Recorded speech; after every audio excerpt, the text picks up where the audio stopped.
आइए दोस्तों, सुनते हैं एक सुंदर कहानी, किस्मत का खेल। प्राचीन समय की बात है। दक्षिण दिशा में एक समृद्ध राज्य था। उस राज्य पर देव शक्ति नाम का एक राजा राज्य करता था। राजा का एक बेटा भी था, लेकिन दुर्भाग्यवश एक सांप ने राजा के बेटे के पेट में अपना निवास स्थान बना रखा था। उस सांप के कारण राजकुमार दिन प्रतिदिन दुर्बल होता जा रहा था। राजा ने बड़े बड़े वैद्य हकीमों से राजकुमार का हर संभव इलाज करवाया। तंत्र मंत्र, पूजा पाठ इत्यादि सभी कुछ करवाया, लेकिन कोई लाभ न हुआ।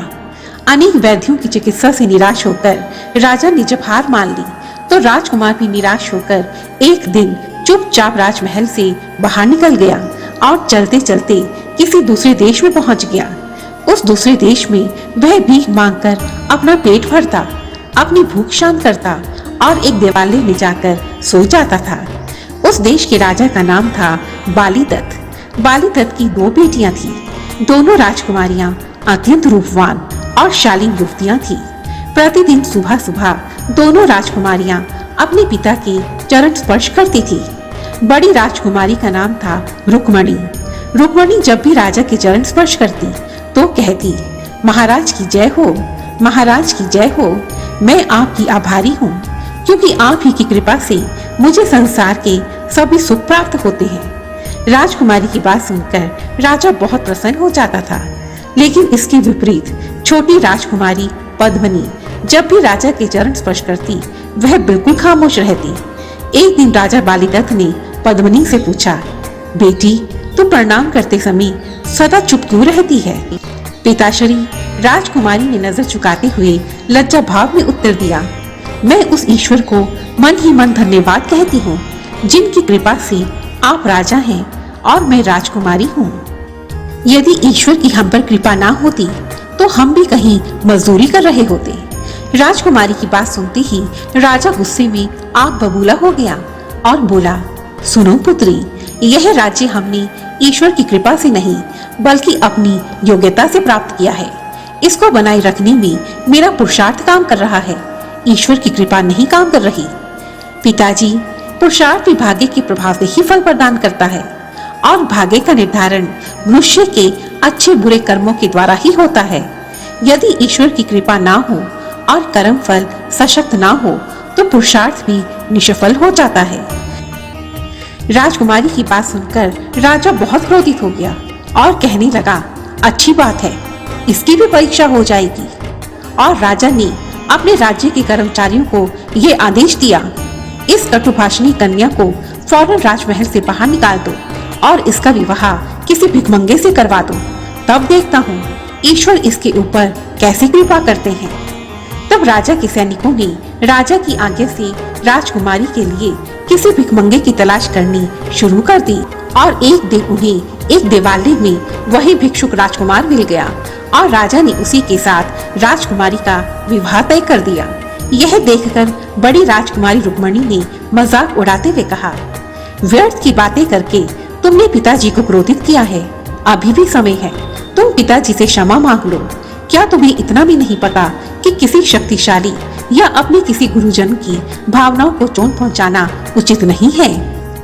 तब राजकुमारी पद्मिनी ने उत्तर दिया, शक्ति से भयभीत होकर, श्रद्धा से मूक होकर, अपने सुख की लालसा में या अपनी संभावित हानि से घबराकर जो व्यक्ति सत्य का दामन छोड़ देते हैं, उनसे ईश्वर भी विमुख हो जाते हैं।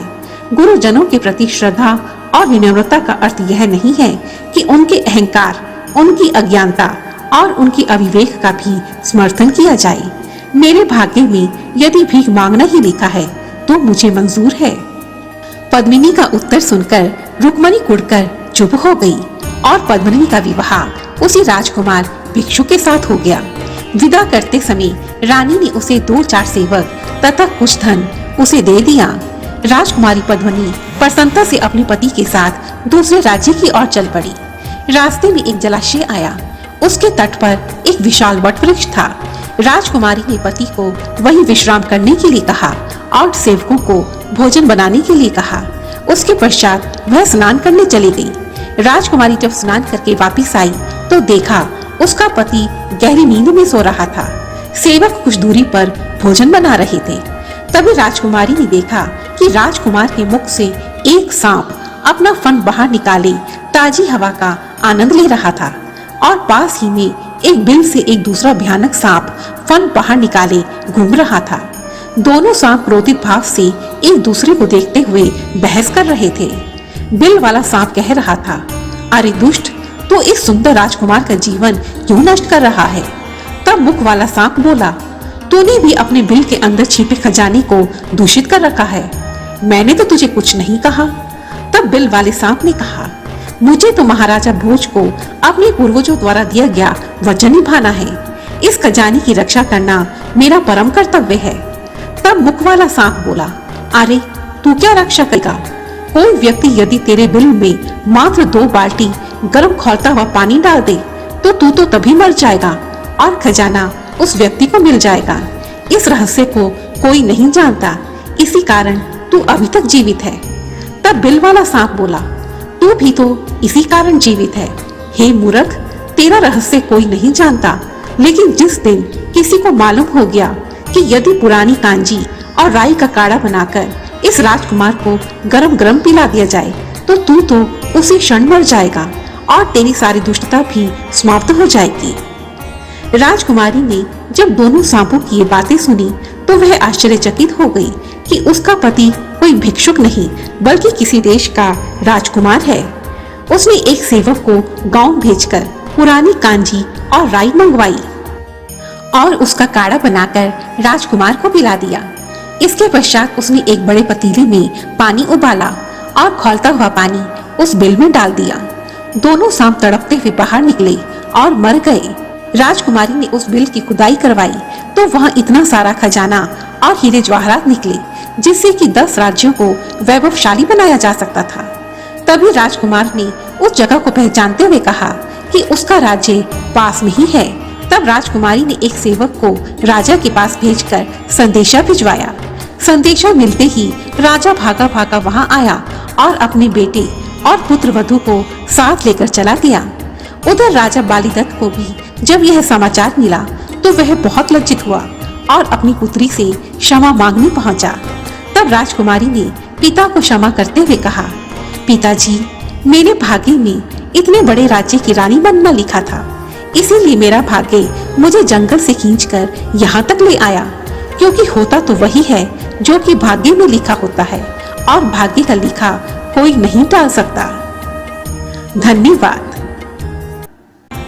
और यदि आपको यह वीडियो पसंद आई है तो प्लीज मुझे कमेंट सेक्शन में जरूर लिखें और मेरी ऐसे ही दूसरी वीडियोस को देखने के लिए रेड कलर के बटन को प्रेस कर मेरे इस चैनल को सब्सक्राइब करें और साथ ही बेल आइकन को भी जरूर दबाएं ताकि मेरी आने वाली सभी वीडियोस की नोटिफिकेशंस आपको टाइम पर मिलती रहे। धन्यवाद। जय माता दी।